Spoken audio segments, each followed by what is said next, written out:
Confirmation from the British government that it's now placing South Africa back on what the British government calls its red list, which makes it much harder to travel from South Africa to the UK because of the discovery of the new COVID-19 variant. The variant, currently named B11529, has been found here in Botswana and in Hong Kong. Now, in the last few hours, I've seen news reports indicating that this variant's also now being found in Belgium. You can imagine running a tourism business, expecting tourists from the UK, not being able to run that business anymore because of all of these developments. The Minister of Tourism is Lindiwe Sisulu. She joins us now. Minister, good afternoon to you. I do appreciate the time. What's your reaction to this decision? Well, the first thing I did was to get a team of people in the industry, and we worked our way through what this means for them. And I now have a clearer picture of the enormity of the situation we find ourselves in. We had been on the red list, on the British red list, and we had worked our way out of it. And with no notification, we find ourselves back on the red list. And we intend to meet with the British High Commissioner to find out how this happens without so much as, by the way, this is what we intend to do. Perhaps our scientists' ability to trace some of these variants has been our biggest weakness. We do this and share this information with the world because we want the world to get over this particular situation that we find ourselves in. But we're finding ourselves punished for the work that we do. As you've indicated earlier, some of the people who are suffering from this particular variant can be found as far afield as Belgium. The fact that we discovered it has more to do with the energy and dedication of our scientists. And we do this in the hope that the world will be better educated about the disease and be better able to deal with the disease. But we have a backlash that is aimed at us, and it is unfortunate. It's not a South African variant, it is a variant that we discovered. Well, I mean, this is the thing. I mean, I made the point to a professor of infectious diseases earlier, the Daily Telegraph, a famous British newspaper, their website, calling it the South African variant in a report about the case in Belgium. I mean, it really doesn't make sense. I mean, did the British government have other options, do you think? Well, I mean, even with the Delta one, we felt that we were being punished for our diligence. But we found a way of a breakthrough. But in this particular case, I'm not sure what it is that there is to be done. But for my industry, I must say it is devastating.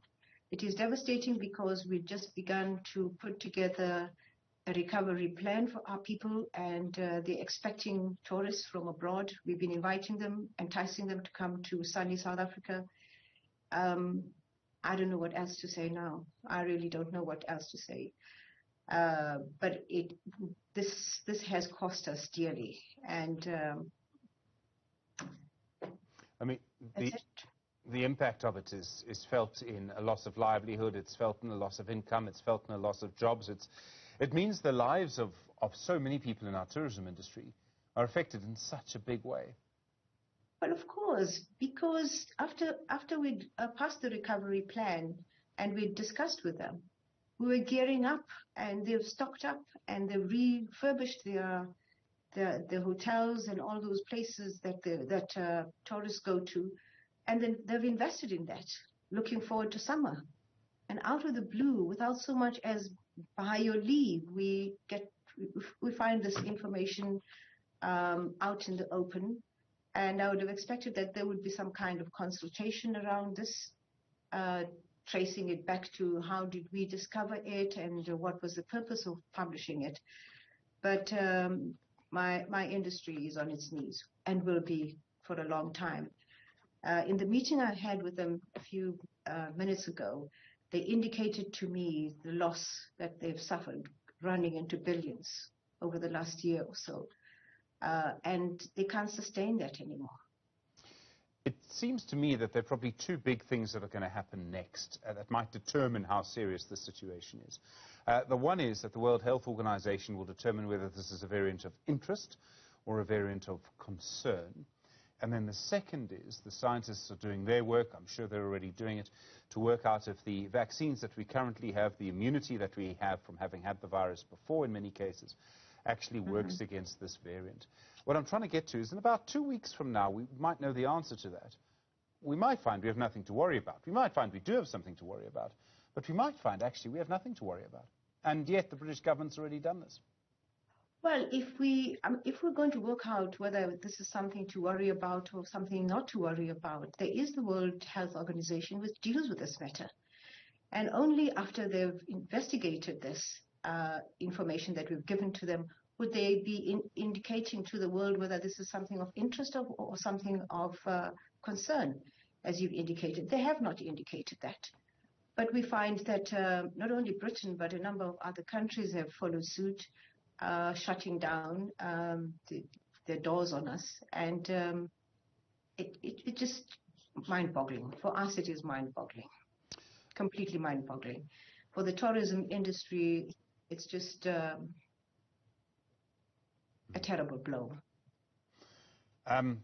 But I will be traveling to Spain because we have our annual general meeting for the United Nations World Tourism Organization, and I intend to make a special plea to be the first to talk there and indicate the situation that we find ourselves in the hope that I can gather as much support as I can for our industry in South Africa.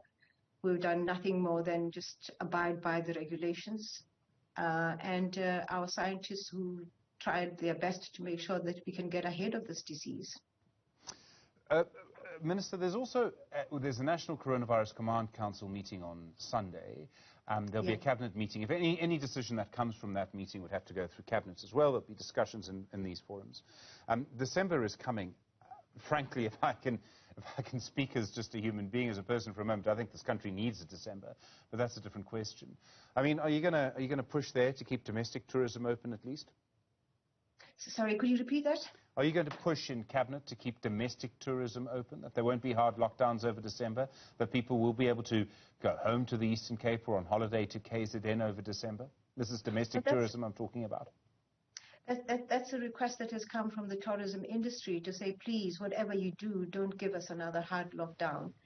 And they've indicated the areas that they would be comfortable compromising on, but they would like their tourism industry to go ahead. I will not, unfortunately, be attending that meeting. As I indicated, I'm on my way to the UN Organization for World Tourism to request them on our behalf to object to these lockdowns. It's just unacceptable. But I definitely will make sure that whoever represents me in cabinet will put across the concerns of the tourism industry. They've written them down, so it will be very easy to package them for cabinet and have a discussion around that, so that whatever decision we take in response to what is happening around us does not affect them as adversely as all the other stages have affected them. Minister, I do appreciate the time. I think everyone's going to wish you luck for your trip on Sunday to that meeting. Thank you very much indeed. Minister Lindiwe Sisulu is the Minister of Tourism. You can see how upset she is about